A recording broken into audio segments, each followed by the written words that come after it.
ఈ వీడియోలో రక్షాబంధన్ గురించి అరుదైన విషయాలు తెలుసుకుందాం.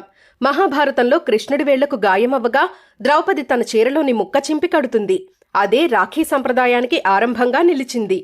16వ శతాబ్దంలో రాణి కర్ణావతి మొఘల్ చక్రవర్తి హుమాయూన్కు రాఖీ పంపి తన రాజ్యాన్ని రక్షించాలని కోరింది.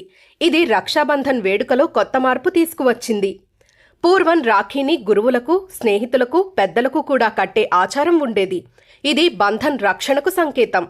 ఇప్పుడు కొన్ని ప్రత్యేకమైన రాఖీల గురించి తెలుసుకుందాం. సముద్ర రాఖీ. ఒరిస్సా, పశ్చిమ బెంగాల్లో ఈ రోజున మత్స్యకారులు సముద్రదేవుడికి రాఖీ కట్టి మత్స్యవేట సీజన్ ప్రారంభిస్తారు. దీనివల్ల సముద్రదేవుడు ఆటుపోట్ల నుండి తమని రక్షిస్తాడని వారి నమ్మకం. పర్యావరణ రాఖీలు. కొన్ని గ్రామాల్లో పర్యావరణ పరిరక్షణ కోసం చెట్లకు రాఖీ కట్టి వాటిని కాపాడి ప్రతిజ్ఞ చేస్తారు. ఖైదీ రాఖీ.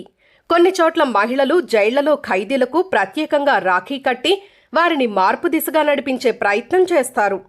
సైనిక రాఖీ. కొన్ని ప్రాంతాల్లో సరిహద్దుల్లో సైనికులకు ప్రత్యేకంగా రాఖీ పంపడం సాంప్రదాయం. ఇది దేశ రక్షకులపై ప్రేమ మరియు గౌరవానికి చిహ్నం. వెండి మరియు రత్న రాఖీలు. కొన్ని రాజకుటుంబాల్లో రాఖీలు వెండి, బంగారంతో ప్రత్యేకంగా తయారు చేయడం సంప్రదాయం. ఇది వారి హుందాతనానికి గౌరవప్రదమైన చిహ్నంగా భావిస్తారు.